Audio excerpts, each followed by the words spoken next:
Hi guys! After work, dito dumiretso sa bilihan ng mga veggies. Kaya mamalengke muna ako bago ako diretso uwi.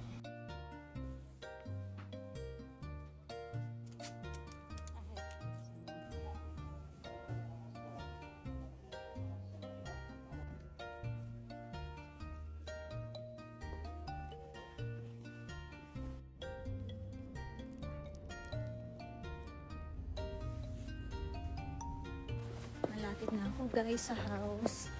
Grabe, ang ginaw. Dami kong bitbit. I'm home na guys. Ito, kumakain muna ako snacks bago ako maging busy sa kitchen. Ang sarap nito. Bigay ito sa akin ni Luz. Thank you, Besa, pasalubong. Gusto ko to. Ang sarap. Nagutom ako. Di ko alam kung lulutuin ko ngayon.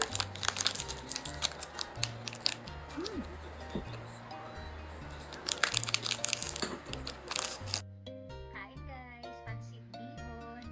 And then lalagyan ko siya ng tahin para mas masarap.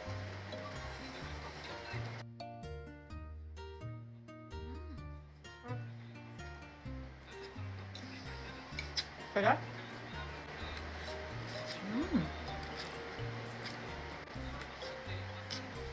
Sarap. Nalagyan ko pala tahin. Guys, oh.